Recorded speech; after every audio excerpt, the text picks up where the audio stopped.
Alexa, turn on master bedroom. Okay. Hey, what's up? Nasir Malik here. I'm very excited today.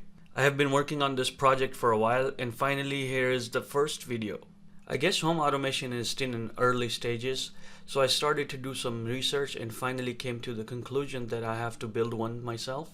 Here it is. This is a small setup. I'm still developing these little boards. So let me explain what we have here. So I have Alexa here that hooked up to my network. I have this development board that is hooked up to my computer, to this programmer. I have this small ESP8266 version 01 chip. I have a relay that is hooked up. This is already flashed with the program.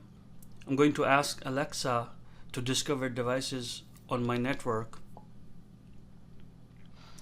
and it will going to discover this device, and then I will give commands to turn this device on and off. You should see this LED light going on and off, and here this relay. So this relay is for demo purposes. I'm planning to use solid state relays. I'll go through them in a little bit. So let's get into the demo. So I'm going to give a command to Alexa to discover devices, and it's going to go and discover this device on my network. Alexa, discover devices. Starting discovery. This can take up to 20 seconds. If you have Philips Hue, press the button on your bridge.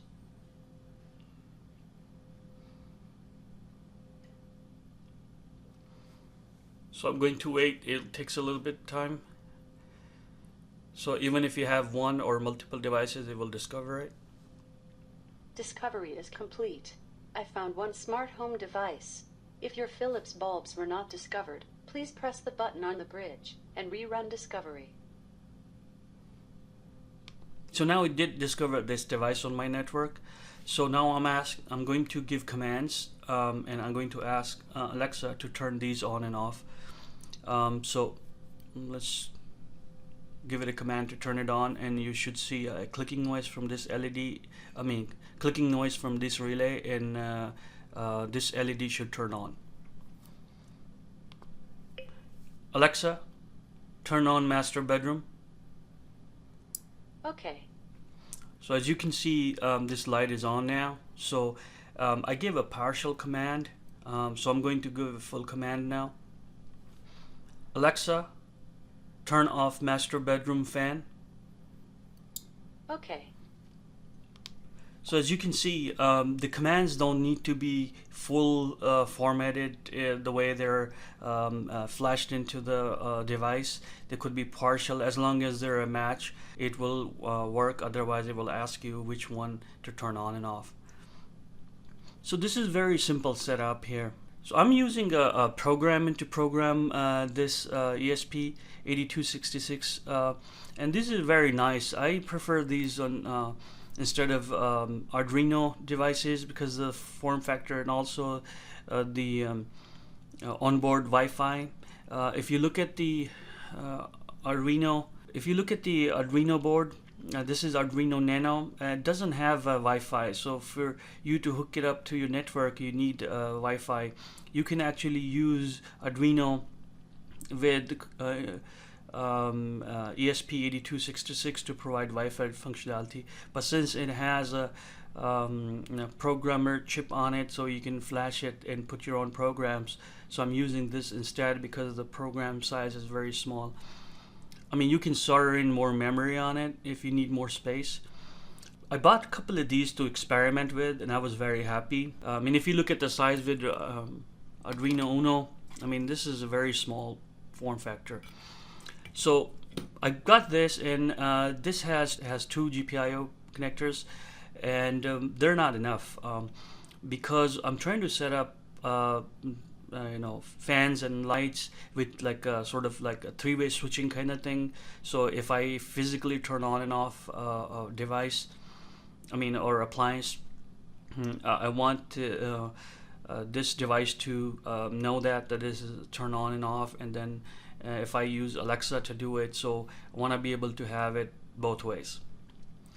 So two GPIOs are only good for one device. So I started looking and I found this one.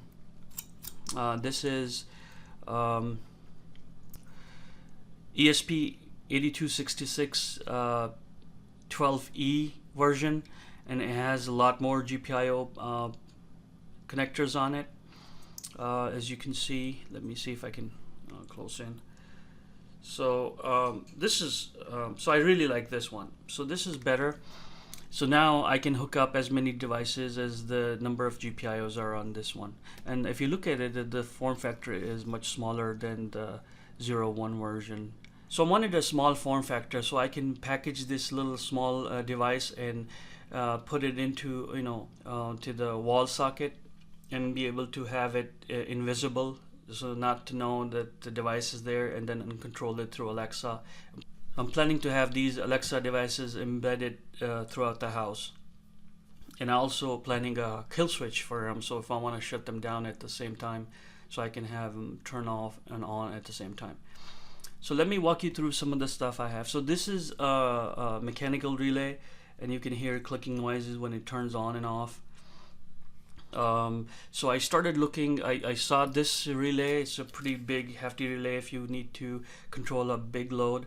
If you look at it, it's like it operates between 3 to 32 volt DC, and it can handle 380 volts AC, and it's rated for, I think, 40 amps.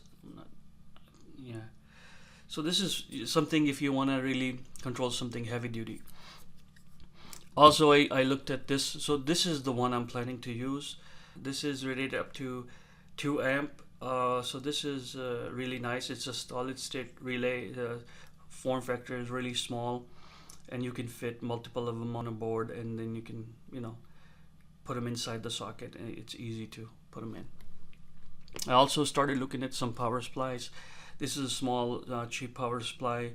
I have 3 of them. I started experimenting because these relay require 5 volts, and in the ESP boards they require 3.3 volts to operate. So there's a difference. So I got few 3.3 volt power supplies, and then some 5 volts, and I ordered some voltage regulator to drop it down to 3.3 volts. So see if I can use 5 volt power supply and drop it down to 3.3 volts and get this working.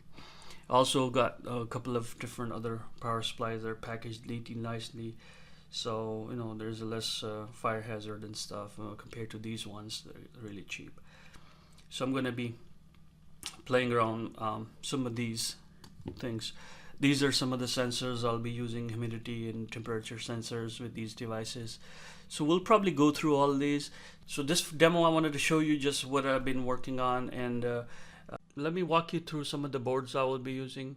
Arduino Uno, Arduino Nano, ESP8266 version 1 for experiment, ESP8266 version 12, FTDI USB to TTL programmer, and Raspberry Pi. These are the boards we will be playing around throughout the series based on what kind of project it is. If it is a media center, we'll be using Raspberry Pi, or if it's a hub for the IoT devices.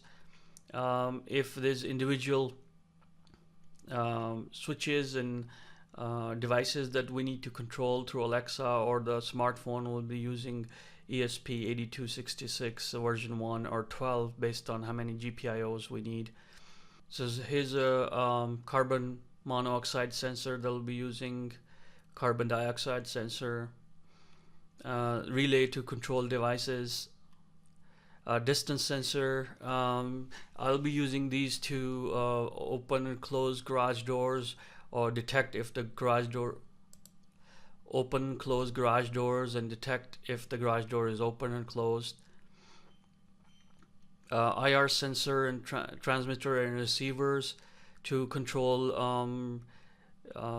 TV, DVD player, receiver. Here are some of the projects that I plan to do. Control garage doors through smartphone and Alexa. Control lights and fan for each room with smartphone and Alexa. Monitor temperature, humidity, carbon dioxide, carbon monoxide for each room. And this is not limited. There are some other sensors that I'm planning to put in, but when we do this project, we'll walk through them. But these are some of the projects that I'm planning to do. Central AC and heating control with Alexa. So for this project, I'm gonna see if I can hook up to the existing Honeywell controller and hook that to Alexa using the ESP8266. If not, I may have to get something off the shelf. Control TV, PS4, Xbox, and receiver in each room with Alexa. Especially for the game room, what I want to do is I want to set it up so if I give a command to Alexa to turn on PlayStation 4 surround sound, so it should turn on my receiver, which is a 7.1 surround sound speaker system with the TV and PlayStation 4. And same thing goes for Xbox. So if we want to just play PlayStation on the TV and not using surround sound, so I should have a different command and it should just turn on the TV and PlayStation 4. So that's what I'm looking for to do. Pi 3 media server controlled by Alexa and smartphone. I'll be trying different XBMC like Kodi version or some other to see which one we can put on, and then we can control it through Alexa, selecting a movie or something like that. Build automation dashboard in the cloud. So basically you're gonna build an app in the cloud that you can access it through any device from anywhere. Plant watering sensor for indoor plants. So we have indoor plants in different shapes and sizes, and we want to set up some kind of jig in there that's invisible, hidden behind the plants, and it holds the water, and if we're away we can program it so it can detect the dirt and soil, how dry it is, and it can water it. So develop custom Alexa skills. So this is a very important part of this planning. All the Alexa skills that are out there, they are designed for specific use or purpose. So we're gonna take a look at it. If something that does not fit what we want, we're gonna go ahead and build Alexa skills ourselves and see if we can incorporate some of the stuff we want. So that is it for this tutorial. So next tutorial we'll take a look at ESP8266, how we can flash the ESP8266 and hook it up to our network and use Alexa to control it on and off. So we'll have this detailed step-by-step tutorial, so anybody who's even new with electronics should be able to follow it. So please let me know what you think. I will appreciate your feedback, and let me know what you like to see. Until next time, bye.